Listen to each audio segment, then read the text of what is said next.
Bom dia, boa tarde, boa noite para você que vai ver essa live aí.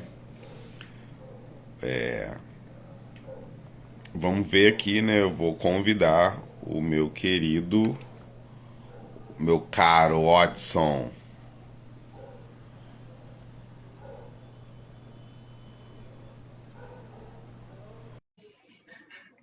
Vê lá. Ó, muito bom ver vocês aqui.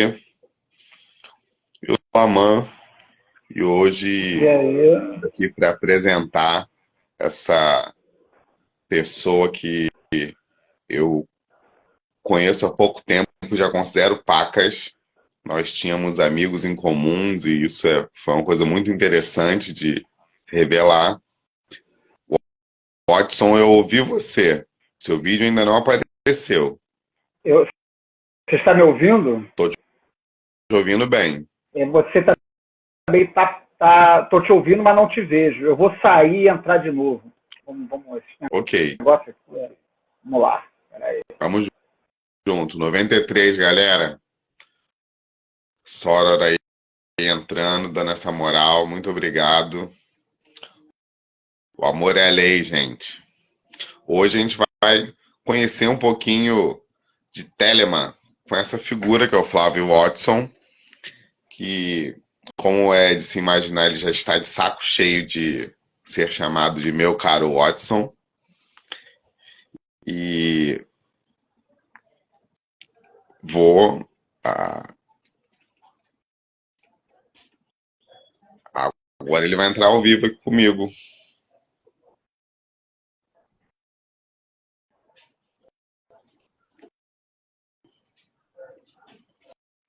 Aí, ó. Ativou o vídeo. Palavras De novo. de sabedoria. E aí, Ó. Geralmente demora um pouquinho pro vídeo entrar, mas eu tô te ouvindo e não tô te vendo. eu também te ouço e não te vejo, mas a gente vai dar um jeito aqui. Agora o problema é que eu não estou te ouvindo, cara. Tem coisas da internet.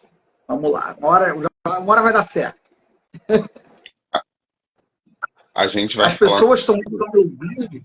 Quem está assistindo aí, está vendo nós dois? Como é que tá? Descrevam aí, meus amigos. Eles estão vendo os dois, então. Tá feito, tá ótimo. Tá bom. Eu não te vejo, mas te ouço. Agora eu não te ouço mais. Eu estava te ouvindo no meu fone de ouvido. Você me ouve bem, né? Som bom. Vou ficar sem fone, porque o fone não Eles funciona. estão vendo nós dois aí, concomitante. A pena a gente não se vê na transmissão. Né? Marca. Eu não sei aqui. Tá um sobre o outro, né? Pro povo tá a imagem normal. É, vai entender. É, vamos lá, cara, vamos lá. Se apresenta aí pra gente, Flávio Watson. E aí, galera, boa noite para todos. Eu mudei o meu fone de ouvido que vocês estão me ouvindo. Melhor, pior, ficou ruim. O som ficou igual. Só para saber, senão eu tiro o fone. Som tá Tá bom. bom? O áudio está picotando, disse alguém aqui. Estou vendo os dois, mas o áudio está picotando. Bom, vamos lá. Vamos tentar fazer acontecer aqui. Primeiramente, boa noite a todos. 93, já o Aman já me falou que tem muita gente que não sabe o que significa esse negócio 93, a gente vai eventualmente falar sobre isso. Antes de me apresentar, bom, teve um temporal enorme aqui no Rio de Janeiro, então eu estou sem internet, quer dizer, sem internet a cabo, então eu estou dependendo do 4G do celular, e então talvez a transmissão não fique das melhores, mas a gente vai tentar fazer o possível. Bom, vamos lá.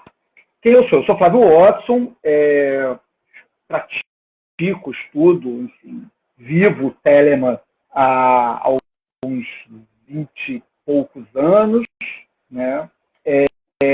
e eu tenho um trabalho que talvez seja mais conhecido por algumas pessoas do meio esotérico, que é um podcast chamado Foco de Pestilência, e esse podcast ele está rodando aí desde o final de 2015, no que a gente trabalha muito com esoterismo em geral, mas a gente puxa uma sardinha para a Telema lá, a gente faz debates de textos específicos telêmicos, a gente tem sempre uma abordagem mais ou menos telêmica acontecendo ali no programa, mas ele não é um podcast exclusivamente telêmico. A gente já falou de Magia do Caos, a gente já falou de Umbanda, a gente já falou de Wicca, de bruxaria, de ágatro, enfim, de outras coisas também que não são necessariamente telêmicas. Então eu estou lá no Foco de Pestilência, tem nas plataformas todas aí, Spotify, agregador de RSS, a gente às vezes coloca algumas coisas lá no YouTube também, mas a gente frequentemente esquece. E o Foco de Pestilência, ele é um projeto, ele é um pedaço de um projeto maior, que é o Colégio Masluk Tecnox, que é uma escola, uma associação cultural, enfim, tem várias formas de se referir ao Calem, mas que é um grupo que trabalha com o ensino, né, a divulgação, eu gosto mais de falar de divulgação do que ensino, mas a divulgação do conhecimento esotérico contemporâneo na tradição esotérica ocidental, enfim, que é um termo meio acadêmico para se referir a alguns recortes do esoterismo contemporâneo, né? Então, lá no Calem, Colégio de Lux Etnox, a gente tem cursos, a gente tem festas, a gente faz uma série de eventos para promoção desse esoterismo contemporâneo, que a gente faz de uma forma um pouco diferente, sem essa coisa de ordem, sem esse negócio de fazer juramento, sem ter 1000 graus e cursos de que tem que saber um monte de coisa para entrar. A gente tenta fazer a coisa da forma mais acessível possível, né, que seja possível. E aí o Calem já tem aí uns mais de 20 anos, ou quase isso, aqui no Rio de Janeiro e em São Paulo, com cursos presenciais, eventos e tal. Então, eu sou o Flávio Watson, que faço esse monte de coisa aí, entre outras coisas mais aí, mas aí fica fora do recorte da live. Cara, maravilhoso estar compartilhando aqui um momento de foco de pestilência. E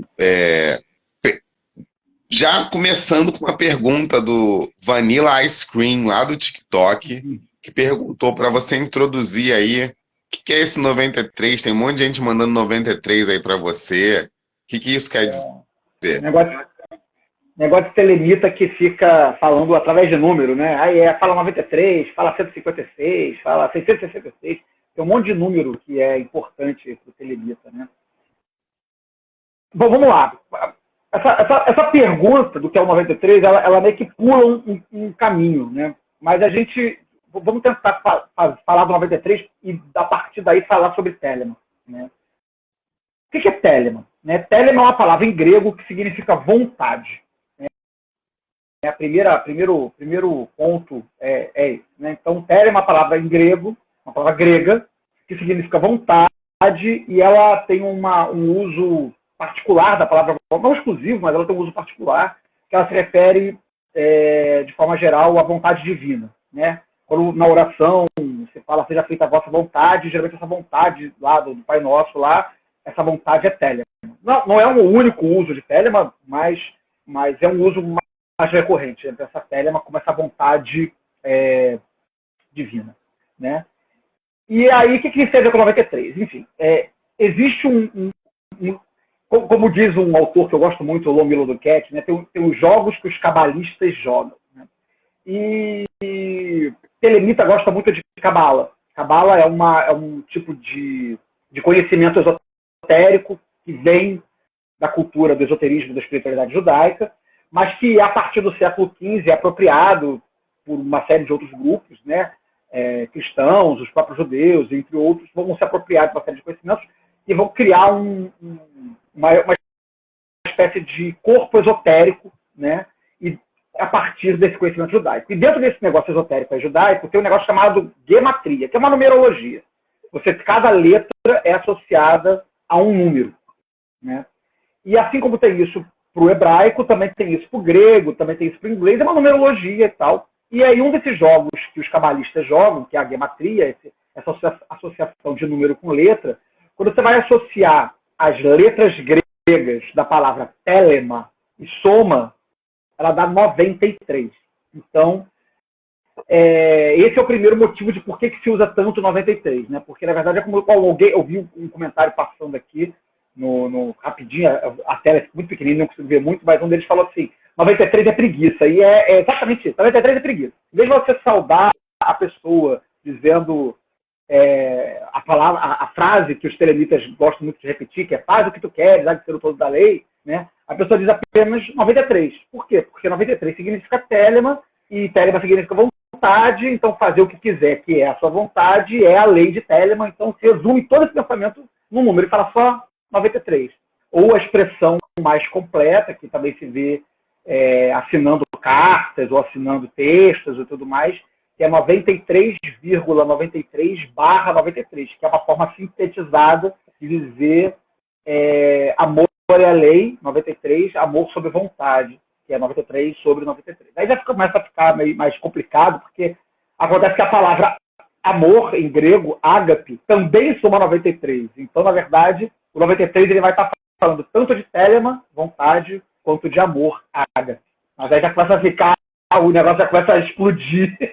A gente vai ter oportunidade de falar um pouquinho mais sobre essas questões durante o papo. E, poxa, cara, ágape, o ágape grego também é o amor divino, né?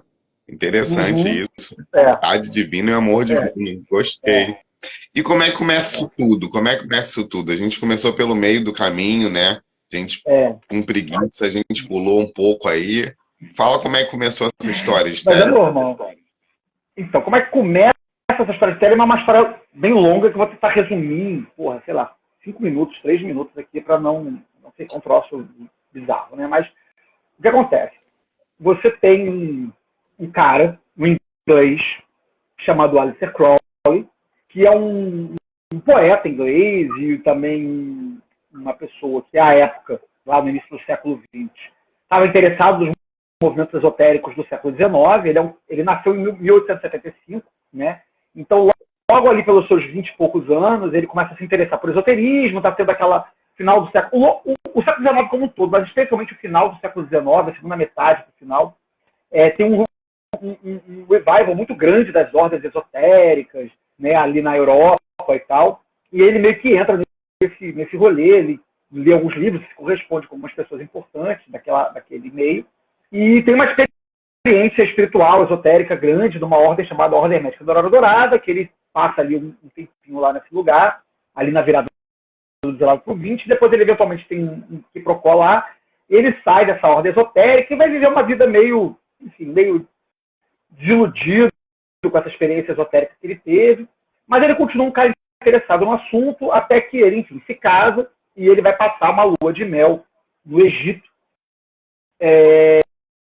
E aí a esposa dele, eles estão visitando o museu, e aí tem ele diz que é um museu Bullock, mas aí tem gente que diz que era outro museu, enfim, não interessa, ele está no museu lá, e aí na verdade tem um pedacinho antes, eu estou pulando um pedacinho da história, estou tentando resumir, às vezes.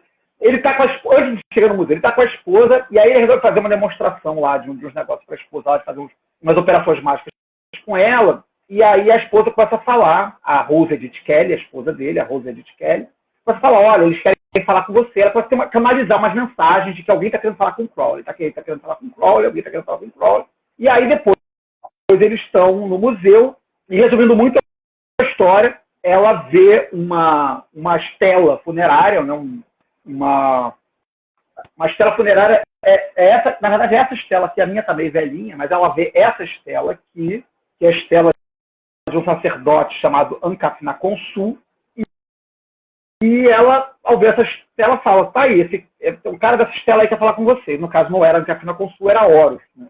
Enfim, resumindo muito a história, ele começa a fazer uma série de operações para entrar em contato com essa entidade, que a esposa dele estava dizendo que queria falar com ele.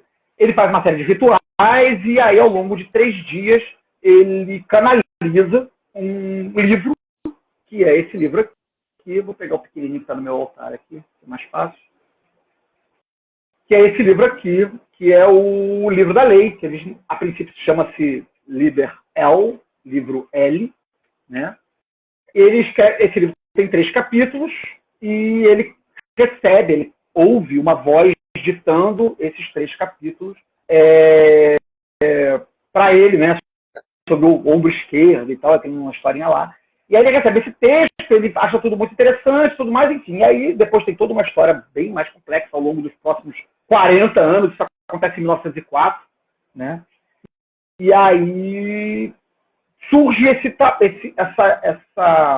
essa coisa que é muito difícil de, às vezes, definir o que é Telemann, né? Mas Telemann poderia ser dito que é um sistema espiritual. Alguns entendem como religião, outros entendem como uma filosofia, embora estrito senso, para ser filosofia falta um pouco, né? Filosofia literal, né? Um filósofo, né? É filosofia no sentido lato, porque no sentido de filosofia, né? Filosofia, você, sendo técnico, para falar de filosofia tecnicamente, você precisaria de um sistema filosófico, em que vai prever o que é a ética, a estética, a política, enfim, o Crowley tenta isso, não é que ele não tente, né? Ele tenta, mas eu acho que para ser filosofia, no sentido estrito mesmo, né? Enquanto um sistema filosófico, eu acho que ele é um sistema filosófico manco, mas é um sistema espiritual completo, né? Ou pelo menos tão completo quanto o sistema espiritual pode ser. Claro que, como um sistema espiritual, vocês podem extrair uma filosofia dele. Você pode extrair uma filosofia do cristianismo ou do budismo, mas o budismo em si não é uma filosofia, estrito senso. Ele é um sistema de pensamentos que apresenta uma cosmologia, uma cosmogonia, uma espiritualidade, um processo de desenvolvimento humano. Mas filosofia, se você botar na estante da filosofia lá, ela falta um pouquinho, na minha opinião. Tem gente que vai dizer que não. Fica na estante de religião. Então, esse é o problema, né? Porque aí, o que acontece, né? A galera que se aproxima em geral de Telemann, porque assim, quando você fala com uma pessoa da bruxaria, se o que ela faz é religião, ela não vai titubear, ela vai dizer que é, né? Bruxaria é religião. Se você for falar com a galera ázatro, que trabalha com deuses nórdicos, eles vão dizer que aquilo ali que eles fazem é religião. Tem Deus, tem culto, faz sacrifício, no sentido, né, de fazer oferendas e tal. Para o telemita, isso fica meio dúbio, né? Tem muita gente que rejeita a palavra religião. O Crowley mesmo, numa carta que ele responde a uma interessada, uma mulher com quem ele estava correspondendo, que ela pergunta, né, se Telemann é uma religião, né? E aí ele simplesmente diz que a palavra não aparece no livro da lei, né? A palavra religião não aparece no livro da lei. Então ele meio que dá ele responde longamente durante a carta, meio que dizendo que nem que sim, nem que não, e no final ele diz assim, não está no livro da lei, então talvez essa questão tenha sustento. Mas hoje, mais contemporaneamente, aqui no século XXI, enfim, com muito tempo passado, muita gente trabalhando, muita coisa se escrevendo, praticando, pensando, desenvolvendo, eu sou do time, mas isso é uma disputa, não é uma coisa que está sedimentada. Eu sou do time que pensa Telemann como um projeto religioso espiritual. Eu acho que ele pode ser pensado dessa forma. Tá? Porque você faz uma série de procedimentos que tem por fim, no final das contas, algum tipo de desenvolvimento espiritual. Né? E você pode pensar que isso é religioso, de algum modo. Né? Vai oferecer um modo de pensar a vida, um modo de você se conectar com o divino, um modo de você lidar com textos que são ditos que são santos, né? Vai lidar com modos de proceder com determinados fazeres. Então ele tem essa coisa. Mas o telemita médio, o telemita geral, ele tem alergia à palavra religião. Aí ele, para fugir da palavra religião, ele vai dizer que é filosofia. Porque, em geral, o telemita médio, ele está fugindo da religião, da palavra religião, porque ele está geralmente fugindo do cristianismo, né, do velho Eon, né, de Jesus e tudo mais, enfim, de uma sociedade constituída em cima do cristianismo. Então ele tem alergia à palavra religião, e quando ele diz que não gosta de religião, ele está querendo, a sombra do que ele está dizendo é: eu não gosto de Jesus Cristo, eu não gosto de cristianismo, né? Eu não gosto desse negócio aí de sacrifício, etc. Mas você pode ter uma experiência religiosa fora do cristianismo e a partir de outras chaves, né? Tem uma biografia não, tem um texto curto escrito por uma das pessoas que conviveu com Crowley, que inclusive foi executor testamentário dele, que foi o... Meu Deus, como é que é o nome dele? O cara aqui. O Wilkinson, o Lois Wilkinson. Né? O Lois Wilkinson escreveu uma biografia curtinha, né? Na verdade um texto de 10 páginas sobre a experiência dele com o Crowley. Né? E ele fala que, não sei se era o pai dele ou alguém que convivia com o Crowley também, dizia que o Crowley era o homem mais religioso que ele havia conhecido. Então é interessante você pensar isso, né? O Crowley como o homem mais religioso que ele havia conhecido. E quando você vai ler os textos do Crowley falando sobre a experiência espiritual dele, cara, são textos extremamente espirituais. Ele está falando o tempo todo de Deus, de conectar com Deus, do divino, da experiência divina. Então, meio que dizer que isso não é religião, é meio que, tipo assim, não precisa ser também. Se não quiser, não é. Né? Mas eu acho que é meio fugir da responsabilidade do negócio. O Gibim fez uma colocação que eu achei interessantíssima, que ele falou que ele coloca na prateleira de filosofia em alguns dias, religião em outros e em muitas outras prateleiras. Né? Eu acho que é uma boa forma de pensar. Como o budismo, né? O Crowley, ele diz isso em alguns momentos. O Crowley, ele começa a carreira dele como um budista, né? A carreira espiritual dele. Né? E Telemann vai ter muito de budismo, especialmente no início. Né? Muita influência do budismo Vajrayana. Né? E o budismo, se você for entrar numa faculdade de filosofia, num curso de filosofia, e se por acaso esse curso de filosofia tiver uma cadeira de filosofias orientais, que é um debate, né? Na filosofia, muita gente diz que a filosofia é só apenas aquela que foi escrita por alemães da Europa, né? Ou por gregos, né? Mas se você tiver uma cadeira de filosofias orientais, geralmente vai se estudar budismo, hinduísmo, que são expressões religiosas. O que é uma coisa curiosa, né? Porque se você for pensar que filosofia no início do primeiro milênio, ela é exclusivamente uma filosofia religiosa. Ela está discutindo grandes filósofos do início da filosofia, pós-Grécia, né? A filosofia cristã, ela é uma filosofia cristã, né? Uma filosofia escrita por monges, por padres, para pensar a relação com o divino e, através disso, enfim, pensar como o mundo se constitui, né? Como o mundo se apresenta e tal. Esse corte na filosofia vai acontecer de verdade com a modernidade, né? Aí o Nietzsche vai exaltar a morte de Deus, né? E, inclusive, exaltar, Nietzsche não, ele não vai exaltar, né? Ele vai atestar, né? Que nós matamos Deus. Né? Não exalta necessariamente. Ele atesta, Deus morreu e a gente matou ele. E aí, o que a gente faz agora, né? E aí a gente vai ter que dizer com isso aí. A gente pode falar que Nietzsche é uma influência para falar de verdadeira vontade, a vontade de potência do Nietzsche tem a ver com a verdadeira vontade. Caralho, isso eu sou muito divergente também da maioria das pessoas. Eu sou um péssimo entrevistado de telemita porque eu tenho muitas opiniões contrárias ao que geralmente se fala. Eu acho que Telemann tem uma influência muito visível de Nietzsche, especialmente nos escritos mais tardios do Crowley, tá? Mas eu tenho uma opinião de que, e é uma opinião minha, né? Muita gente pensa diferente, mas eu acho que verdadeira vontade não é um pensamento nietzschiano. Primeiro porque Nietzsche vai se opor à ideia de verdade, e a verdadeira vontade é uma ideia de verdade. Então já tem um problema aí, né? E aí, para quem está assistindo esse troço, está vendo falar de verdadeira vontade, danou-se, né? Porque verdadeira vontade é um troço que eu geralmente tenho que falar no final de tudo, porque é um conceito que é, enfim, complicado. Mas existe esse negócio, para quem nunca ouviu falar, existe esse negócio chamado verdadeira vontade, né? Que é uma verdade que o sujeito tem que experimentar, né? É uma verdade que o sujeito experimenta. E se o Nietzsche ele vai falar justamente do problema da verdade, nos primeiros textos dele, né?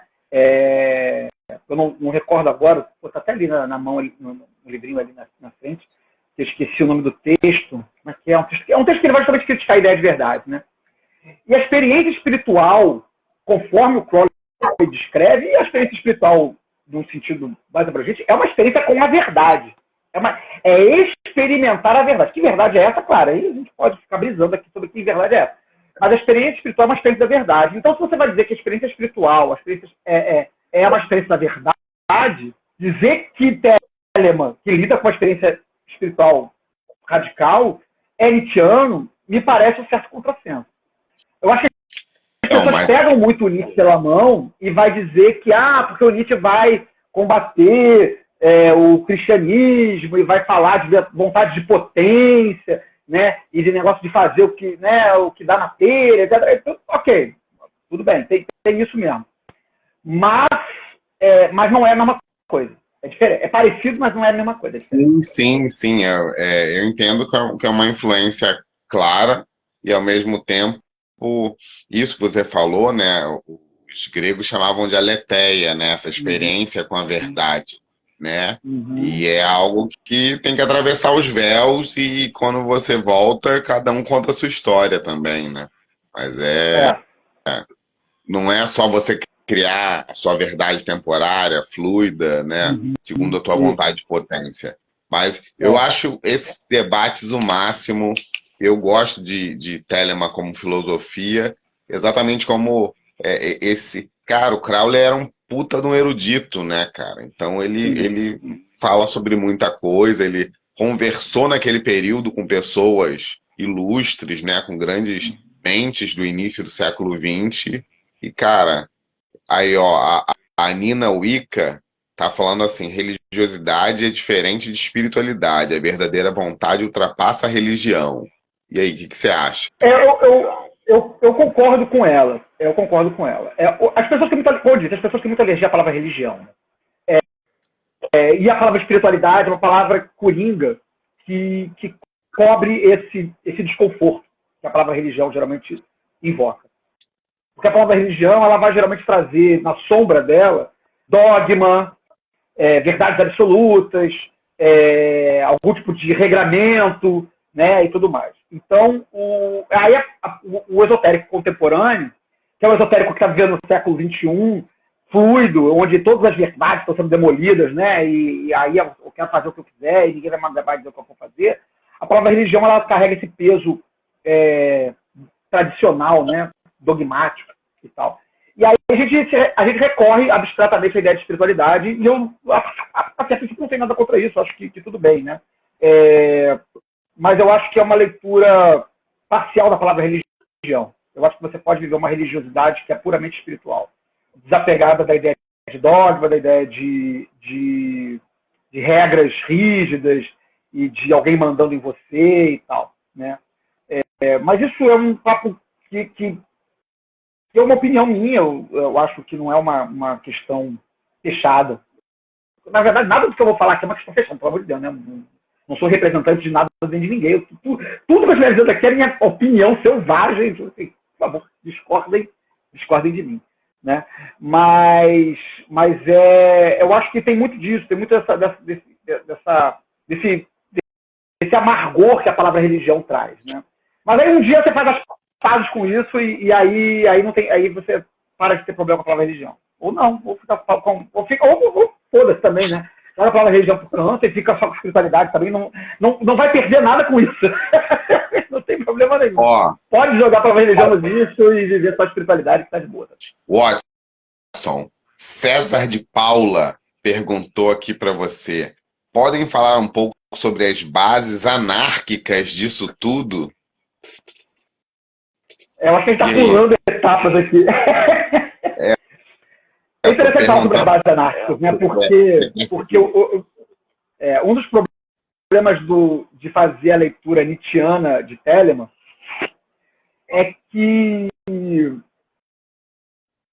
o Nietzsche só vai ser traduzido para o inglês a partir de coletivos anarquistas nos Estados Unidos, né? Nem na Inglaterra. Né? Isso já depois do Nietzsche morto, já no início do século XX ou última década do século XIX, 1890, por aí. Então é uma questão que eu tenho e que eu nunca achei uma solução para ela, de que o Crowley não lia alemão. Talvez lesse pouco, tipo, um alemão instrumental, assim, tipo, pudesse ir para a Alemanha e pedir um café com leite na padaria, mas eu acho que ele não tinha alemão suficiente. Esse é um achismo meu, não sei. Tá? Mas eu acho que ele não tinha alemão suficiente para ler Nietzsche ou Kant, enfim, ler esses filósofos no original. Né? Então, por isso que eu tenho essa opinião, e é uma opinião mesmo, porque me faltam evidências, de que o Crowley só vai ler Nietzsche posteriormente, quando Nietzsche vai ser traduzido para o inglês. Ou pelo menos ler Nietzsche na real. Né? Mas o Nietzsche vai ser traduzido pelos coletivos anarquistas. Né? E aí é interessante pensar nisso, né? Porque se a gente intuitivamente, numa leitura superficial, pelo menos, né? Vai fazer essa ideia de Telemann com Nietzsche, por causa de negócio de liberdade, potência e tudo mais, vai parecer uma leitura natural pensar Telemann com anarquia. O que também é uma associação meio de pé quebrado. Assim. Dá para fazer? Dá para fazer. Porque negócio de fazer o que você quiser, que é o negócio de Telemann que eu falei no início do papo, porque 93? Porque 93 é vontade, e vontade é fazer o que você é o que tu queres, né? A divisa telêmica, por essência, é faz o que tu queres. Parece que guarda algum tipo de relação com a ideia de anarquia. E talvez faça mesmo, não estou dizendo que não faz, não. Mas a gente tem que pensar a anarquia de uma forma um pouco mais estruturada, assim. Não uma anarquia como anarquia pensada vulgarmente de foda-se, né, e vou fazer qualquer coisa, né, mas fazer o fazer específico, né? O fazer telêmico, esse faz o que tu queres, esse Telemann, está falando de um fazer muito específico, que é o que você quer, né, e não o que o outro quer, né. E a anarquia tem um pouco disso, né, de você fazer uma autogestão do querer, uma autogestão coletiva da vontade. Eu acho que a diferença principal que vai ter da anarquia enquanto sistema político para Telemann enquanto sistema espiritual é que Telemann vai estar falando de indivíduo, e nisso ela vai ser extremamente liberal, uma leitura política, né? Enquanto a anarquia vai estar falando de coletivo. Né? Anarcocapitalistas à parte, foda-se, eles não existem, eles não entendem o que eu estou falando. Mas a anarquia vai falar de coletivo, né? De uma organização coletiva do fazer, né? Do fazer coletivo autorreferenciado, né? E Telemann vai estar falando de um fazer individual, né? Do fazer do que aquele indivíduo quer. Claro que, enfim, dá para ir misturando as duas coisas e ir trabalhando com isso, etc. Né? Mas exige, não é uma coisa que está dada pronta, né? Tipo assim, uma coisa as duas coisas é a mesma coisa, e eu acho que não. Eu acho que precisa pensar esse fazer anárquico dentro de Telemann, e aí eu acho que tem samba, eu acho que dá para fazer, mas a partir de muito diálogo, de muita fala, de muito pensamento, de como você transforma um sistema que pensa a liberdade do indivíduo numa liberdade coletiva, que seria o fim do anarquismo, da anarquia, né? Do anarquismo enquanto sistema ético-político. Dá, mas tem que fazer com calma. Eu gosto de ver Telemann. Às vezes a gente encontra muitas opiniões, né? Todo mundo tem opinião desse nosso meio, todo mundo tem as suas opiniões sobre Telemann, telemitas, telemismos, mas Telemann é uma grande mistura de correntes de pensamento, correntes mágicas e místicas, né? Correntes filosóficas. Então, a gente pode perceber ali, e isso se expressa também de uma forma muito plural, né? Aqui, ó, tem aqui, ó, a Yanina Wicca falou que ela gosta de pensar que a anarquia envolve o trabalho interno para a mudança do coletivo, e Telemann também. Aí o Gibin falou, autogestão... Falou o contrário. O Gibin falou o contrário, autogestão não me parece anarquia. É muito engraçado, interessante como as pessoas, né, lidam muito pessoalmente com esses conceitos, né? E isso é muito interessante. Né? A gente está aqui para conversar sobre isso. Essa, para mim, é a melhor parte.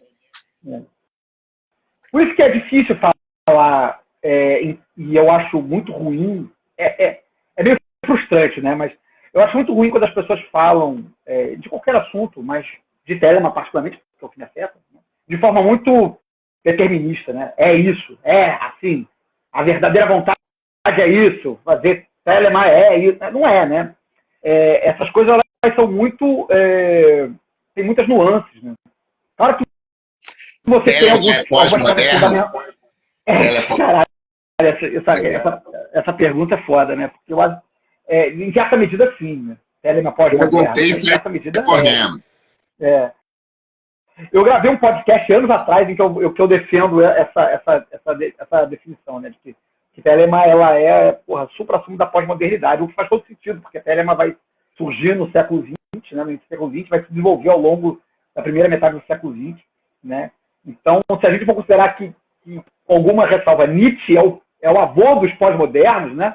Porque ele começa ali a martelar a verdade, né? E aí depois vai todo mundo ficar muito fluido e dizer que a verdade é uma experiência muito íntima e pessoal, etc. Né? Talvez sim, talvez Telemann tenha essa característica pós-moderna de ser muito individual, porém isso é complicado, né? Como toda pós-modernidade, todo pensamento pós-moderno é complicado quando ele se torna muito etéreo, né? Você não consegue pegar no negócio, você não consegue, e quando a coisa fica muito individual, fica muito diáfana, assim, fica muito... Quando alguma coisa é qualquer coisa, ela não é nada. Então tem um limite, né? Que você precisa pensar. Né? Telemann não é qualquer coisa. E às vezes quando a pessoa defende uma abordagem muito pós-moderna, tem muitas aspas, de qualquer coisa, ela está dizendo que qualquer coisa é qualquer coisa, né? Não interessa, é o que eu sinto, é o que eu acho, é o que eu acredito, e tudo bem, até certo limite, né? Senão você vai ter umas malucos aí, nazista, telemita, e enfim. Quando você comporta qualquer coisa... Não está tendo aí. Qualquer coisa... Pode falar já de fazer fofoca? Já não está na hora? Já está na hora dos adultos? Não, vamos fazer fofoca, não. Vamos fazer fofoca. Mas aí tem telemita se envolvendo nesse conflito de Israel, no massacre de Israel sobre os palestinos. Como é que funciona isso para você? Vou tirar o massacre. Enfim, Palestina livre do Rio ao Mar, ok, tudo bem, todo mundo vamos concordar com isso. Mas vamos tirar isso de cena e vamos botar uma coisa maior, mais abrangente, no sentido de mais abrangente. Gente ruim tem em todo lugar. Vamos deixar isso sedimentado. Tem católico nazista, tem budista que está fuzilando os outros, tem todo mundo. Tem kardecista que acha que tortura é legal, tem todo mundo. Tem gente para todo gosto. E eu não acho que agrega você dizer que a fulano não é telemita, ou fulano não é católico, ou fulano não é não sei o que lá, porque ele acredita em XPTO. Não sei se é isso. Eu acho que isso não resolve o problema. Essa pessoa vai continuar falando merda e dizendo que é católico, budista ou telemita. Então, não sou eu que vou dizer que ela é ou não é telemita, ou católica ou budista. Ela vai estar fazendo merda e vai estar se dizendo o que quer que ela seja.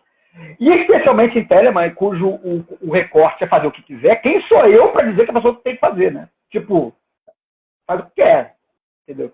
Quer ser filho da puta? Seja filho da puta. Você pode fazer o que você quiser. O livro diz que é para fazer o que quiser, mas eu vou te achar um filho da puta. E se você for filho da puta comigo, aí a gente vai ter que se entender no mundo real e não, né, nas hipóteses abstratas do mundo etéreo espiritual. Que essa é uma coisa interessante de Telemann, né? Voltando para Telemann enquanto uma coisa que acontece no mundo, né?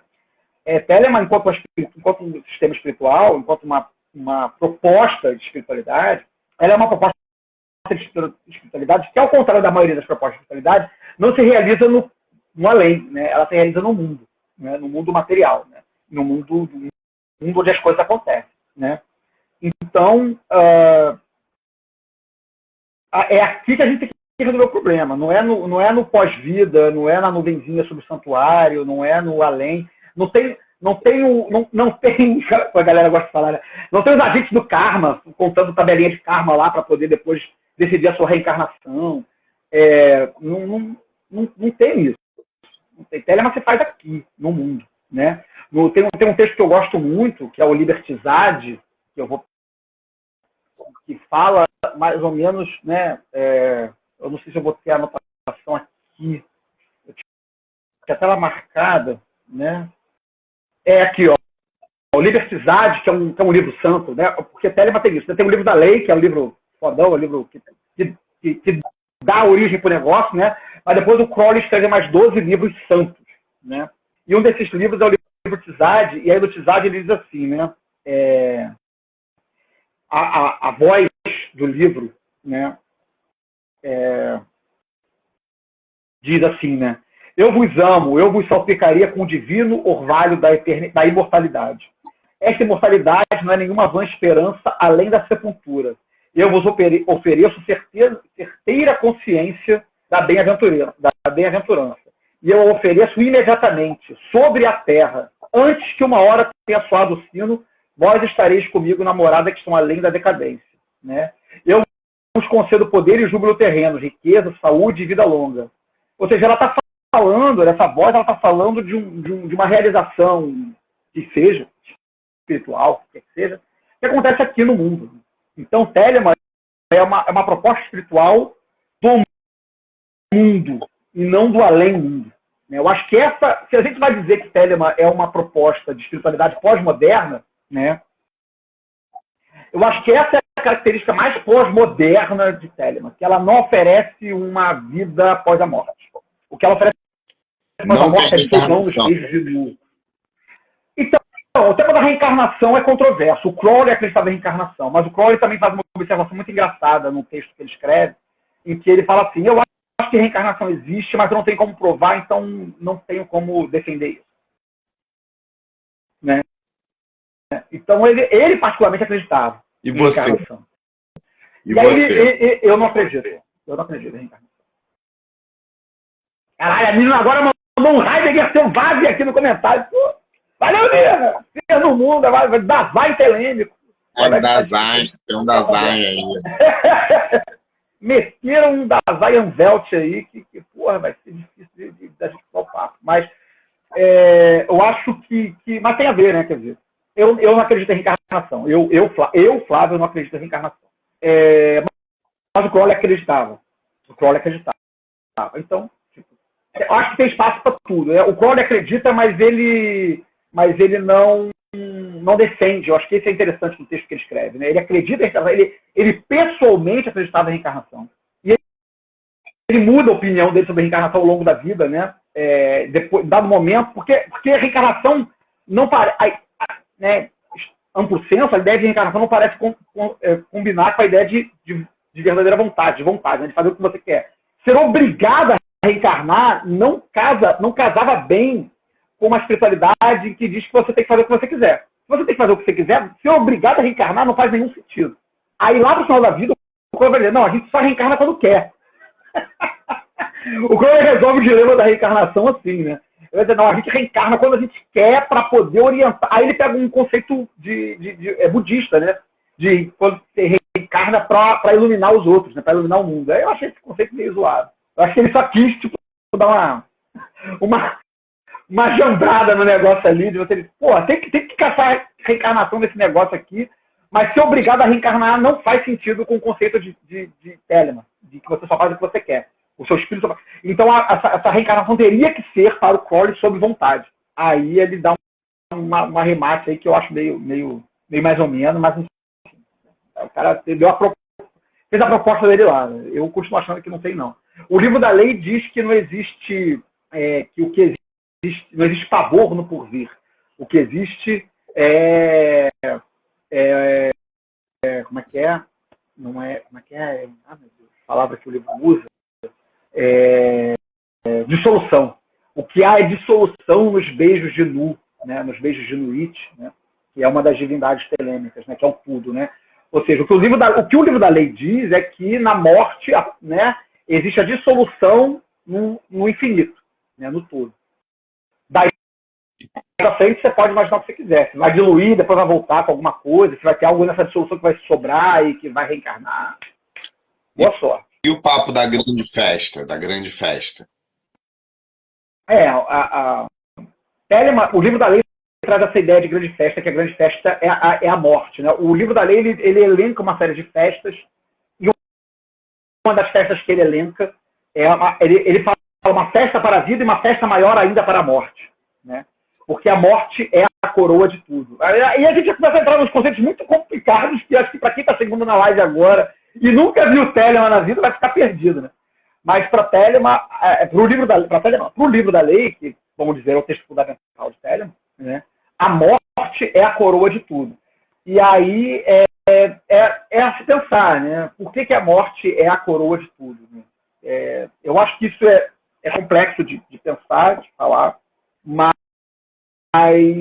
eu acho que tem me parece, para mim, parece que é a ver com a ideia de que uma vida, que é um conceito grego, inclusive, né? Uma vida realizada, né? Ela se apresenta, né? Ela se torna eterna na morte, né? Quando você morre e produziu uma vida que foi profícua de realizações, né? Você executa, em termos telêmicos, né? Que enfim, realizou sua verdadeira vontade, que é que isso signifique, né? Então a morte coroa essa vida, né? Você realizou tudo que tinha para realizar, então agora pode se diluir nos beijos de luz, né? Mas é um papo que é difícil de falar sozinho, é bom de conversar, né? De ouvir a pessoa perguntando e dando sua contribuição e tal, pensando junto, né? É difícil pensar sozinho essas coisas. Bom, e essa dissolução, né? A gente pode pensar nessa morte também como os processos de morte, inclusive pensando nessa coisa pós-moderna do fluxo, do devir, né? Ou é a morte final mesmo, está se tratando aí? Porque lembra muito o pensamento grego, né? O Sócrates, quando está para morrer, ele fala que uma das opções é não ter nada. Então não vai ter dor, não vai ter preocupação. Uhum. Pode ser isso? Pode ser qualquer coisa.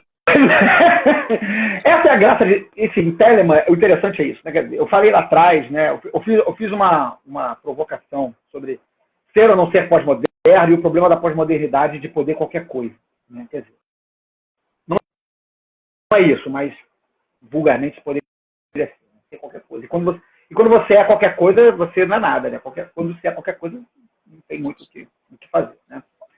Mas o livro da lei, enquanto texto religioso, ele é suficientemente poético, para não dizer críptico, para aceitar praticamente qualquer interpretação que você possa fazer sobre ele. Então, se você quiser interpretar que a morte que o livro fala, né, a morte é a coroa de tudo, que são as pequenas mortes do dia a dia, né, e que cada pequena morte do dia a dia, cada desapego, ou cada fase superada, ou cada coisa que é enterrada na nossa vida, né, coroa aquele momento e dá passagem a um novo momento, você pode interpretar isso. Né? Mas é importante, seja a forma como for interpretar, e isso é muito importante do ponto de vista do texto santo, né, do livro da lei.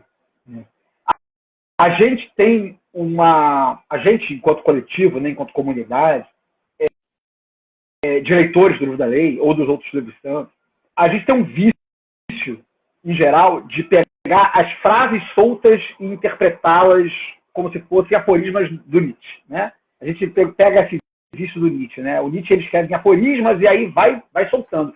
Ou as passagens do Blake, né? William Blake, né? Que também escreve em aforismas e tal. E parece que cada aforisma é uma ideia em si, né? E não. O livro da lei não funciona. Eu não acho que o livro da lei funciona dessa forma. Eu acho que se você vai dizer que a morte é a coroa de tudo, ou os escravos servirão, né? Aquele negócio assim, né? Pega aqueles pedaços mais polêmicos, né? Esse pedaço ele só vai fazer sentido no contexto que ele está escrito. Você tem que pegar o livro da lei, olhar aquela frasezinha que está solta ali e olhar onde ela está escrita. Então, quando o livro diz a morte é a coroa de tudo, tem que olhar ao redor em que contexto essa frase está inserida. E aí, a partir daí, pensar. Porque se você só diz a morte é a coroa de tudo, ou os escravos servirão, ou palavra de pecado é restrição, ou enfim, qualquer uma dessas frases bonitas, né? Sozinha, ela comporta qualquer merda que você possa querer colocar em cima dela. acompanhada, você já tem que fazer um esforço maior para pegar essa passagem e enfiar qualquer merda ali dentro. Porque aí você vai ter que acompanhar aquilo ali num conjunto maior de frases. Então aí, E aí o esforço do leitor fica maior, né? Watson, hoje, conversando sobre a nossa live, né? Dois jovens ansiosos para assistir sua live, eles estão aí assistindo e eles queriam saber se podia começar a ler o livro da lei. Eles estavam entendendo que o livro da lei era uma parada muito rebuscada, elaborada, e que tinham que ter um alto preparo para ler o livro da lei. Pode pegar o livro da lei e ler, tem que queimar depois, cara. Tu queimou. Tu fez o que com a tua versão do Kindle, cara? Eu tenho vários livros da lei aqui, mano. O que eu mais tenho aqui em casa é livro da lei. Tem uns, porra, brother, nem sei. Eu coleciono traduções do livro da lei. Eu devo ter umas 5, 6, sei lá quantas. Acho que todas as traduções feitas para português eu tenho aqui em casa. Até uma muito doida lá, que o cara fez um monte de comentário maluco. Vamos lá. O livro da lei, ele é complexo. Não porque o conteúdo dele é um conteúdo que apenas o iniciado, o verdadeiro iniciado, vai... Não. Ele é um livro que ele tem uma linguagem esquisita. E uma linguagem que não se desdobra na primeira leitura. Tá? Ele é uma linguagem que exige um certo esforço, no sentido de que você precisa se desdobrar sobre esse texto diversas vezes e pensar sobre ele e tal, para ele começar a fazer algum sentido, né? Começar a apresentar sentido. Né? O próprio Crowley, que foi quem recebeu o texto, né? Se a gente for pensar no trabalho que ele fez como um trabalho de recepção de um texto, né, enviado para uma entidade lá, o ayahuasca que ditou o texto para ele, né? Ele mesmo, nos comentários que ele faz do texto, em várias partes ele fala, não entendi o que está acontecendo aqui. O próprio Crowley, em dado momento, lá, 20 anos depois de ter escrito o livro, ele fala, caralho, não faço ideia do que essa passagem significa. Então, se o Crowley não fazia ideia, 20 anos depois de ter escrito a porcaria do livro, não sou eu que vou dizer que é fácil de entender, porque não é. Mas significa que não é para ler? Não significa que não é para ler. Significa que tem que ler com atenção, tem que ler com cuidado, tem que ler com aberto, né? Tem que ler, talvez, não ficando satisfeito com a primeira interpretação que você teve. Porque muita gente faz isso, né? Entendi, isso aqui significa isso. Não fique apegado à interpretação que você tem do livro. Esteja preparado para mudar de ideia. Porque, às vezes, esse negócio da verdade, né, é muito perigoso. Né? Que é o problema que o Nietzsche vai criticar lá no texto dele sobre verdade. A verdade, ela sedimenta um troço que, se é verdade, é imutável. Né? E eu acho que o livro entrega uma verdade, só que essa verdade ela vai precisar de muito trabalho para ser alcançada. Então não fique ansioso em encontrar a verdade no livro da lei muito rapidamente, ou nas suas primeiras leituras, ou nas suas centésimas leituras. Essas são leituras que vão se desdobrar lentamente. Agora é interessante, por exemplo, o Crowley, ele desenvolveu uma ordem esotérica, que é Aston Argento, né?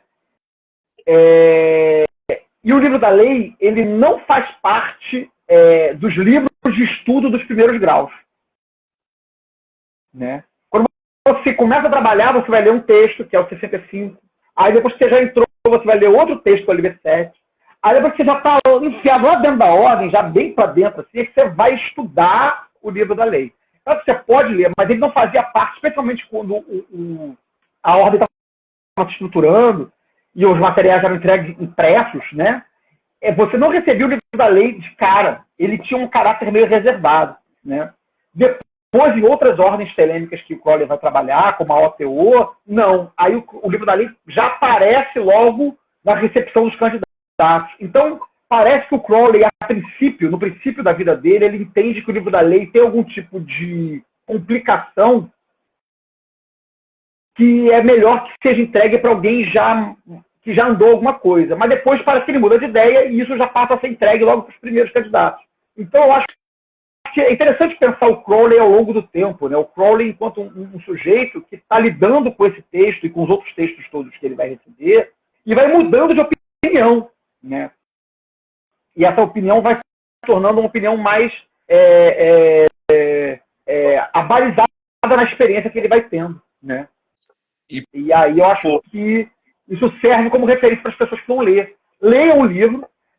Inclusive, a editora Via Sestra lançou os comentários do Crowley, né? Eu participei da revisão desse livro, né? Os comentários do Crowley foram traduzidos pelo Johann Reis, e eu fiz a revisão da tradução e fiz uma série de notas de rodapé. Aqui você vai poder ver o Crowley falando que não entendeu o que ele escreveu, né? Mas é um bom começo. Não tá conseguindo entender, vai ler os comentários do Crowley, né? Ou não ler também, vai tentar fazer a sua própria interpretação. Então, poxa, Watson, você falou sobre alguns livros, né? Falou de graus de livros. Você pode falar um pouco sobre essa classe A, classe B, classe D, desses livros sagrados de Telemann? Como é que você vê isso? Então, vamos lá. Voltando no início do papo, caralho, tá me dando uma fome brutal. Deixa eu pegar um negócio pra comer rapidinho. Pegar um biscoito ali, rapidinho. Peraí. Então, pessoal, estão gostando aí da live? O cara manda muito, hein? Poxa, tá alto nível. Tô me amarrando aqui. Gostando da participação de vocês no chat. Peguei um biscoitinho maisena só pra morder algum troço aqui. Então, vamos lá. Vamos deixar o negócio de classe de lado, né? Classe A, classe B, classe C, porque aí é muito técnico, né? Vamos pensar que existe... O Crowley, ele tem uma experiência mística, né? Em que ele recebe um texto que é o livro da lei, que é o Liber Legis, né? Que é esse texto aqui, né? E depois ele escreve outros textos, né? Que ele considera santos, que ele considera que são livros santos, que são os livros chamados de classe A, que estão reunidos nesse livro aqui, The Holy Books of Telemann, né? Essa é a versão em inglês. Em português a gente tem a versão traduzido pelo Vitor Sey, pela Madras, que é os livros sagrados de Telemann, né? Então, aí aquela religião, né, já que é engraçado, né? Porra, o negócio tem livro sagrado, né? Como é que não vai dizer que é religião, né? Tem livro sagrado é religião. Tô brincando, gente. Quem não quer fazer religião não tem problema. Mas, então o que rola? Ele recebe, então, esses livros. Recebe ou escreve, né? Na verdade, receber, literalmente receber, no sentido de ouvir uma voz ditar, o livro da lei, é só o Liber Legis, né? Os outros livros, ele diz na biografia dele, nesse livrinho verde que está aqui, né? A autoagiografia do Crowley, né? O Confession, ele diz que ele escreve esses textos num estado exaltado, num estado espiritualmente elevado e tal, mas que ele não está ouvindo vozes, né? E aí ele escreve esses outros livros são considerados livros santos. E esses livros santos, eles descrevem experiências diversas, né? E eles têm nomes bem diferentones, assim e tal. Então, são 13 livros, né? Se eu não me engano, são 13, considerando o livro da lei, né? Que são considerados santos e que esses livros entregam algum tipo de verdade espiritual que, no caminho telênico, no caminho da espiritualidade telênica, uma pessoa interessada em seguir nesse caminho, né? Deve se desdobrar sobre esses livros em algum momento da vida, né? Enfim, aí a leitura desses livros vai obedecer a algum tipo de organização, dependendo de onde você está. Se você está numa ordem, se você não está e tal, né? Mas você vai se relacionar com esses livros de uma forma sagrada, de uma forma santa. São como as literaturas sagradas de outras religiões, né? Só que tem uma diferença, né? Os livros santos, os livros sagrados de Telemann, porque se você pega a Bíblia, ela quase toda parece um documento histórico. Ela vai contando uma história. Fulano era filho de Cicrano, que fez não sei o que lá e tudo mais e tal. Isso é o Novo Testamento, né? E no Novo Testamento você vai geralmente estar contando as histórias de Jesus, ou as cartas que foram escritas por Paulo. Enfim, a Bíblia católica, Assim, a Bíblia cristã, ela é um apanhado de textos que são meio que parecem documentos, tem cara de documentos históricos. Claro que, enfim, não são, né? Porque não foram exatamente escritos, não são testemunhas da história enquanto ela está acontecendo, elas são escritas, enfim, numa situação diferente, mas ela se propõe enquanto texto histórico. Os livros sagrados de Telemann, não. Eles parecem mais, guardando uma relação com o texto cristão, com a Bíblia cristã, com a Bíblia hebraica, né? Elas parecem com o Cântico dos Cânticos. Então, são livros poéticos, livros que estão narrando uma história de um modo meio poético, que não é exatamente literal, né? Então, são livros muito bonitos, são livros que eu particularmente gosto muito de lê-los. Eles têm uma literatura, uma forma de escrita muito bonita, muito poética. O Crowley se considerava, enquanto profissão, ele se considerava poeta, né? Então, são textos muito bem escritos, muito bonitos, mas são muito enigmáticos, alguns mais, outros menos. Alguns têm linguagem mais simples, outros têm linguagem mais exaltada, né?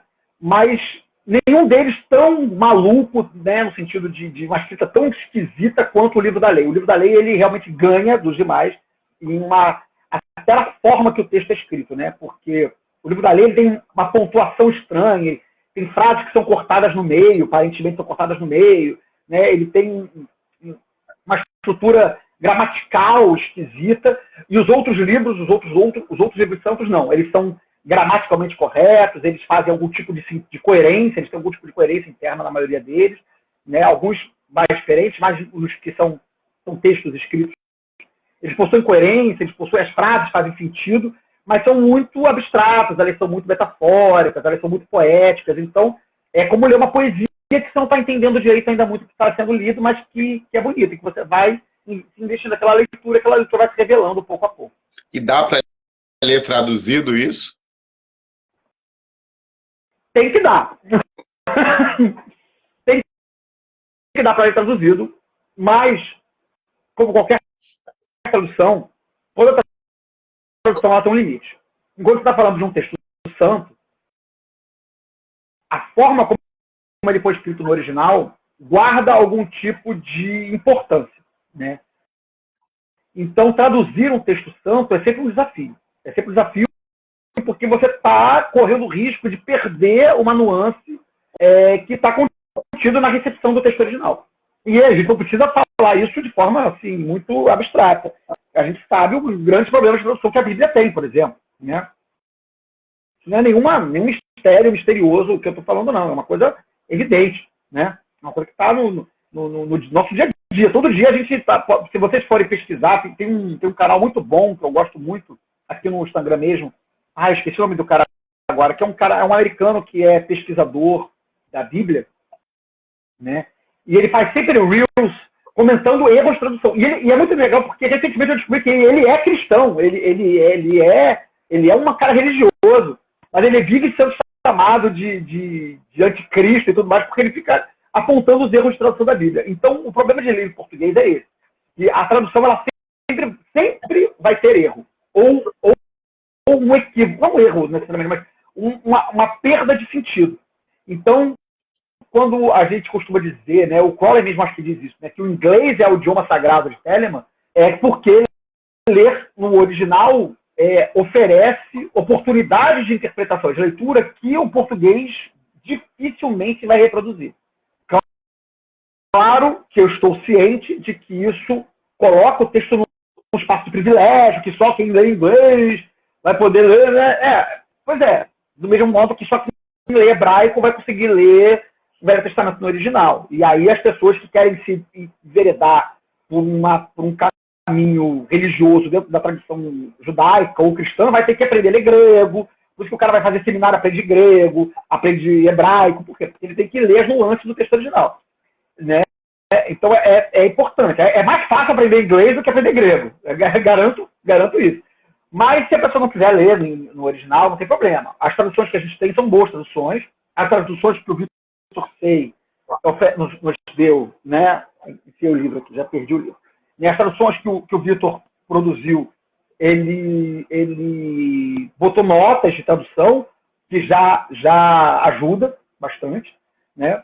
eu sempre recomendo, não temos isso em português ainda, né? Ah, não tem. Tem o Marcelo Del Débio, uma das primeiras traduções dos livros sagrados que foi feita pelo Del Débio, é bilíngue. Ela tem inglês e português lado a lado. É legal, né? Mas eu acho que não dá para encontrar esse texto, né? Eu não gosto muito da diagramação desse livro, do Del Débio, do livro sagrado de Telemann, produzido pela Daemon. Eu não gosto da diagramação, mas é a única bilíngue que a gente tem. Então, se for consultar, é sempre bom se tiver possibilidade de confrontar com o original, para tentar captar alguma coisa. Agora, não sei inglês, sem nada de inglês, só analfabeto inglês, tudo bem, então vai no em português mesmo, que é o que tem para hoje, e a gente faz o que dá também. Não dá para fazer tudo. Poxa, cara, com essa coisa da tradução, né? A gente tem sempre esse problema da traição do texto, né? É porque já vi comentários sobre neologismos, trocadilhos que ficam às vezes mais compreensíveis, né, na língua original do que quando a gente está traduzindo. Às vezes é difícil até traduzir certas ideias, né? Sim. Você falou esse negócio, esse ditado, né, do traidor e traditore, traitore, né? Que é o tradutor é traidor, né?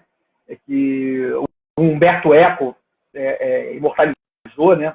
É um dito tipo, italiano, mas o Umberto Eco, o autor Umberto Eco, ele tornou popular essa frase, né, de que o tradutor é um traidor. E eu cito isso nessa tradução dos comentários do livro da lei. Eu fiz uma introdução histórica em que eu apresento, falo sobre como o texto surgiu, como os comentários surgiram, falo um pouquinho da linha histórica do livro da lei, né? E eu faço uma citação do Humberto Eco, né? Justamente sobre essa questão da tradução e traição. Eu acho que eu falo logo no início, eu acho que é no final da minha introdução, que eu coloco, né, que eu faço uma citaçãozinha, não vou achar agora aqui, né?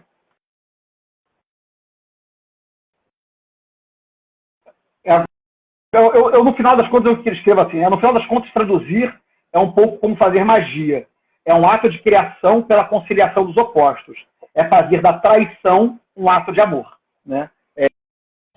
Então é isso, né? Traduzir é trair, mas traduzir um texto santo é tentar conciliar esses opostos, né? Fazer da tradução, dessa traição que é traduzir, um ato de amor, né? E amor é a lei, amor sobre vontade, que é outro dizer telêmico importante, né? A gente falou muito sobre fazer o que quiser ao tanto da lei, mas a gente falou pouco sobre que amor é a lei, né? A lei também é amor. E poxa, meu caro Watson, nós temos aqui mais de uma hora. Como é que você está aí com a sua fome, com a sua vontade de fazer xixi? Podemos continuar? O Não, César podemos. de Paula fez um comentário. O César de Paula fez um Uhum. comentário aqui que eu acho super pertinente e eu fui nessa direção. Que traduzir a parte poética é ainda mais difícil, né? Do que traduzir um texto em prosa, um texto acadêmico, né? Uma notícia de Tem alguns jornal. rituais, tem alguns rituais que citam trechos do livro da lei, né? E eu prefiro fazer em inglês, porque eu acho que soa melhor no meu ouvido, a cadência fica melhor, o sentido do texto fica melhor, né? Mas porque justamente eu canso dessa dificuldade. Mas isso é um preciosismo da minha parte, tá? Eu sou chato, mas é difícil, mas é possível, né? É limitado, mas é possível, né? Se a pessoa quiser entrar mesmo no caminho, no final das contas, ela vai acabar lidando, seja confrontando com o texto original, ou seja conversando com outras pessoas que leram o texto original e que vão oferecer algum tipo de leitura mais alargada da tradução, né? Então, vai no português mesmo, não tem problema. E com o tempo as coisas vão se expandindo naturalmente. Então, o pessoal pegou o livro da lei em português, baixaram um PDF na internet, leram e querem saber mais sobre Telemann. O que você indica aí, caminhos, possibilidades para o pessoal se interessar em Telemann? Internet, buscar mais livro, tem algum lugar que as pessoas possam procurar? Sim. Sobre Telemann especificamente, tem livros bons em português.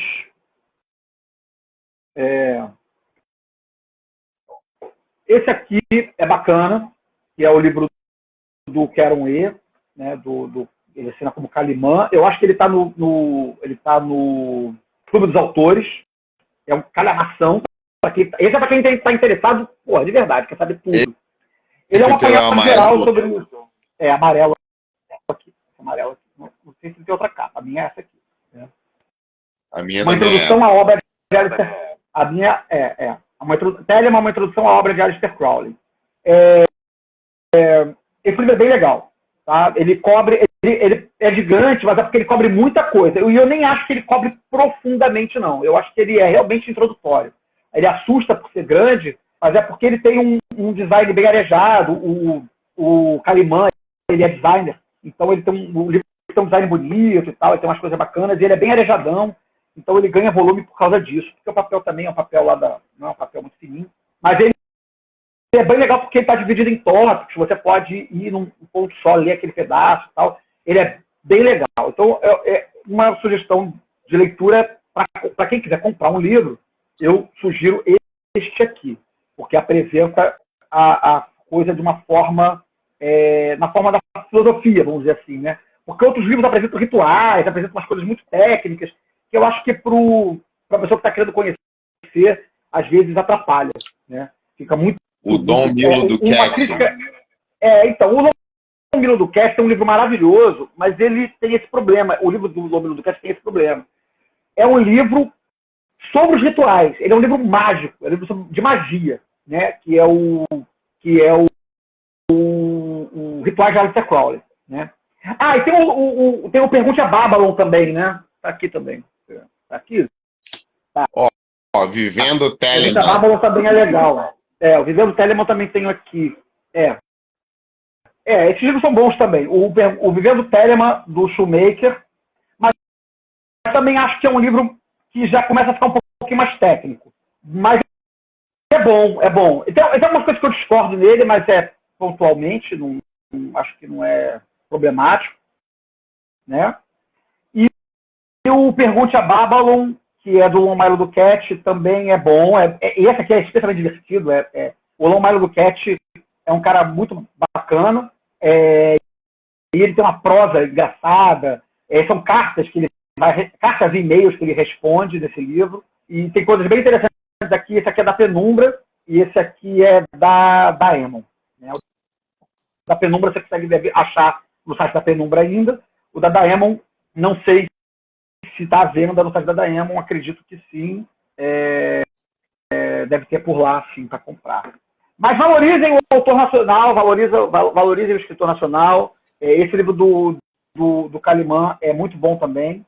Tem uns erros de diagramação e de editoração, porque foi todo feito por uma pessoa só.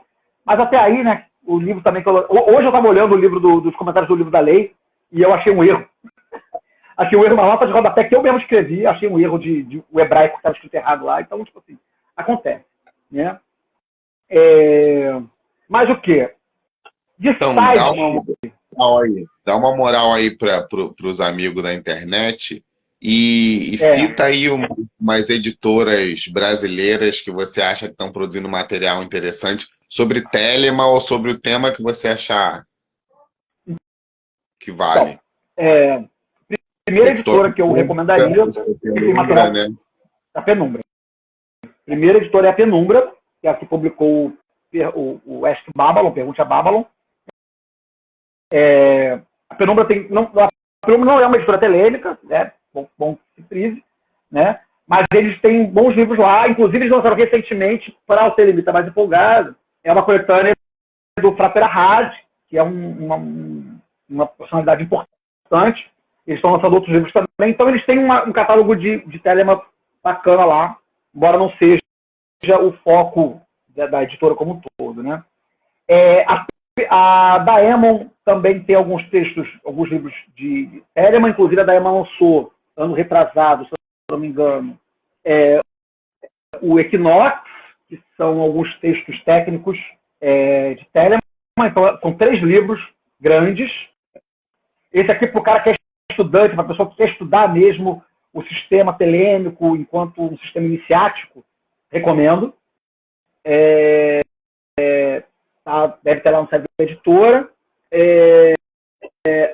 A galera da Abadia de Rhett Hero também tem alguns livros bons, especialmente esse aqui. Esse é para conhecer o Crowley e o pensamento do Crowley, é o Lado B da Besta. Foi publicado pela galera da Abadia de Rhett Hero, que é uma linhagem da Aston Argento, enfim, aí vai para um outro lugar maluco. A galera da Abadia de Rhett Hero publicou, eles têm outros livros publicados também, se eu não me engano, eu não sei se foi por eles ou se foi pela Daemon, que foi publicado também O Coração do Mestre e Outros Escritos, que também é um livro bom. Eles também publicaram 8 palestras de yoga, também foi publicado, se não me engano, pela galera da Abadia de Rhett Hero. Esse eu não tenho aqui, mas é um livro que eu recomendo bastante a leitura. E esse eu falo para então eu passo para todo mundo. As palestras de yoga eu passo para todo mundo que eu posso. As 8 palestras de yoga do Crowley é um livro excelente, muito bom mesmo. Tá lá, se eu não me engano, tá lá, a galera da Abadia de Rhett Hero, eles vendem pelo Clube dos Autores. Então, vai lá no Clube dos Autores, escreve Aleister Crowley ou Telemann, você vai acabar achando lá o pessoal da Abadia, e aí pode comprar lá o Lado B da Besta ou o 8 palestras de yoga. Eles também lançaram recentemente o Evangelho segundo São Bernard Shaw, mas aí já começa a ficar mais técnico, o Liber 888, já vai as coisas mais avançadas. Acho que para quem está querendo conhecer, o Lado B da Besta é muito bom, e o 8 palestras de yoga também é muito bom. Também para quem está querendo conhecer, é muito bom. Então, meu caro Watson, a gente conseguiu aqui, estamos aqui já 1 hora e 16 minutos. Eu estou adorando essa conversa, o pessoal está elogiando aqui. O NPC comentou aqui que a Penumbra podia republicar o Olho no Triângulo. Eu não tenho o Olho no Triângulo. Falta para minha biblioteca, inclusive. É a biografia que o Israel Regardier escreveu, né? Então, pessoal, um bom livro. Marca a Penumbra aí nos comentários. Penumbra, reedita o Olho no Triângulo. A gente vai estar aqui. Penumbra. Ou então alguém aí. Vinícius é o editor da Penumbra. Primeiro, beijo, Vinícius, te amo. Mas terminem de traduzir as trilogias chifonianas do Kenneth Grant. Esse é meu pedido para Penumbra.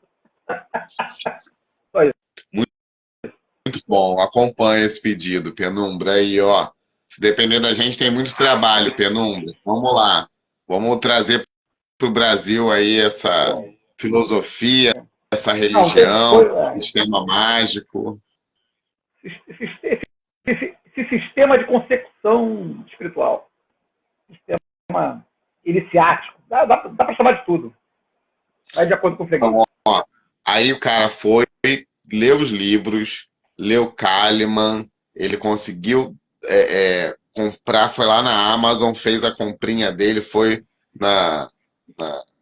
pegou as 8 palestras de yoga, pegou o Lado B da Besta, agora ele quer ir para algum lugar. Você acha que ele precisa ir para algum lugar? Que lugar você indicaria? Bom, vamos lá. Lugar é sempre uma resposta complicada, uma pergunta difícil, né? Para falar de Telemann, ou de uma ordem iniciática telêmica aqui no Brasil, eu recomendaria procurar a galera da OTO, que tem aqui no Rio, tem o Oasis aqui no Rio, também tem outros corpos em São Paulo, Minas Gerais, acho que, agora eu não sei se Curitiba, perdão, galera da OTO. Vai ter missa sábado agora, né? Mas já acabaram, já esgotaram os lugares, infelizmente, quem se inscreveu, escreveu. Mas isso é uma coisa legal. A OTO, aqui no Rio de Janeiro, está fazendo missas.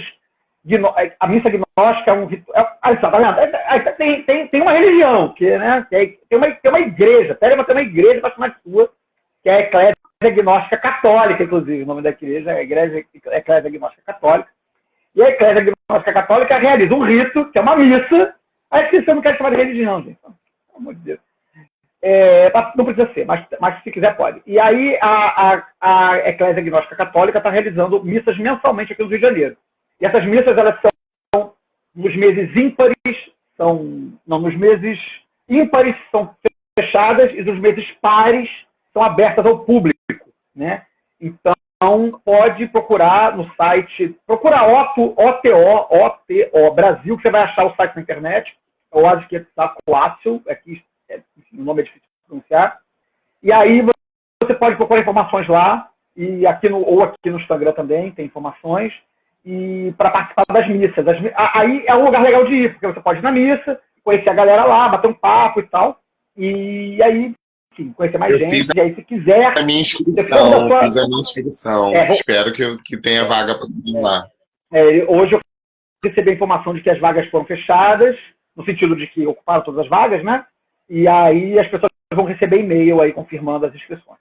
Então aguarde aí o seu e-mail. Mas quem não conseguiu, não desiste, aí mês que vem tem mais. Daqui a 2 meses, publicamente tem mais. Outro lugar que é legal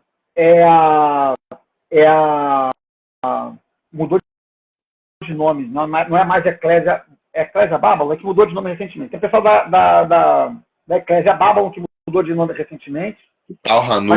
Também produz o galera do Tal Hanu, né, que é o Thales. Eu, inclusive, gravei com ele para o Foco de Pesquisa recentemente, a gente vai publicar o programa daqui a pouco. E o Thales vai aparecer aqui com a gente em fevereiro, dia 22 de fevereiro. O Thales vai estar aqui falando sobre gnosticismo telêmico, galera. Então vamos lançar isso dobradinha, porque eu gravei um programa sobre gnosticismo, não telêmico, gnosticismo propriamente. Um programa de quase 3 horas de duração para o Foco de Pestilência, que já devia ter sido lançado, mas eu não lancei ainda. Mas, enfim, cola lá com a galera do Thales, também a galera da Eclésia Babylon. Também eles também fazem eventos presenciais, tem aqui no Rio e em São Paulo também. Cola no Calem. O Calem não é exatamente telêmico, mas tem muito telemita lá. A gente vai ter agora em abril, a gente sempre faz todo ano uma festa de comemoração da recepção do livro da lei. Então, procura aí nas redes Calem 418, CALEN 418. Já adiciona aí no Instagram, que a gente vai estar divulgando daqui a pouco a programação para a festa da lei de 2024, que vai provavelmente ocorrer ali em meados de abril. Tá? Você consegue digitar isso aí Você consegue digitar aí nos comentários? Calem 418 para ficar aí. Calem. Olha aí, galera, várias dicas legais. Mandei aí. Deixa eu ver se eu acho também. Perfeito, ficou. Apareceu. E por que é 418, cara? Tem. Na Universal tem os 300. A Universal tem os 318. É mais do que. Como eu falei no início da live, a Telemita adora o número. Então não é só 93. Tem 93, tem 418, 656, tem um monte de número. 31.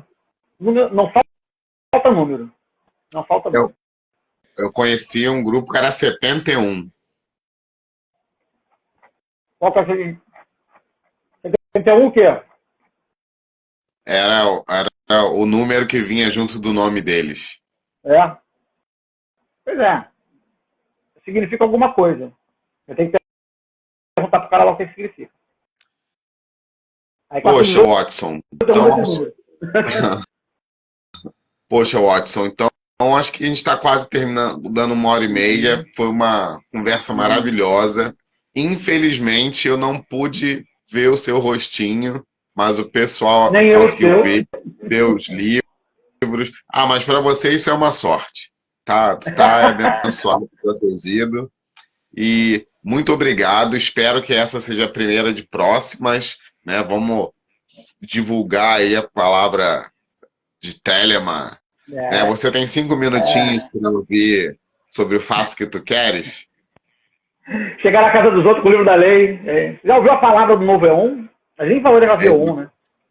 Isso. E a gente aqui, eu já falei com o Thales, vou falar com outros conhecidos nossos para trazerem aí a palavra de Telema, ainda mais sabendo que a internet tem de tudo, né? Tem coisa boa, coisa não tão boa.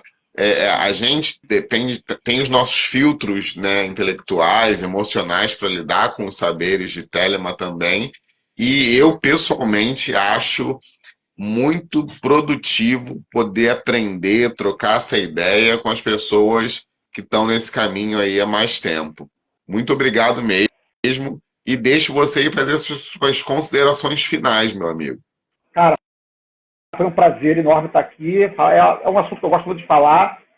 Às vezes fica meio caótico, né? Porque a gente vai falando fora de ordem, né? E aí, para a pessoa que não conhece, que está chegando, pode ficar confuso.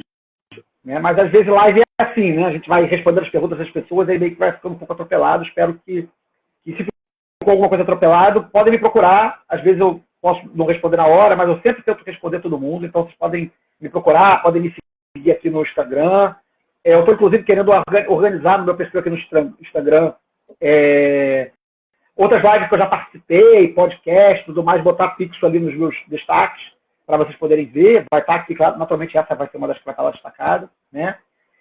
E, enfim, espero que vocês curtam, que vocês conheçam. Eu marquei aí no chat agora, eu coloquei o perfil do Calem, da Otto aqui do Rio de Janeiro, né? Do Santuário Otto aqui do Rio de Janeiro, e botei o Santuário Bárbaro também. Eu acho que são 3 organismos. Deixa eu ver se eu boto também aqui da galera da Abadia. Deixa eu ver se eles têm perfil aqui. A Abadia de Het Hero. Pronto, ó. A Abadia de Het Hero também é um lugar. Então são lugares que vocês podem confiar, que vocês podem chegar, são pessoas que eu conheço, que fazem um trabalho bacana. Esses 4 canais são canais confiáveis no Instagram para a gente falar sobre Telema, aprender sobre Telema e conhecer gente que gosta de Telema e quem sabe levar alguém para o date. Exatamente, por aí. Todo aplicativo é Tinder se você souber utilizar.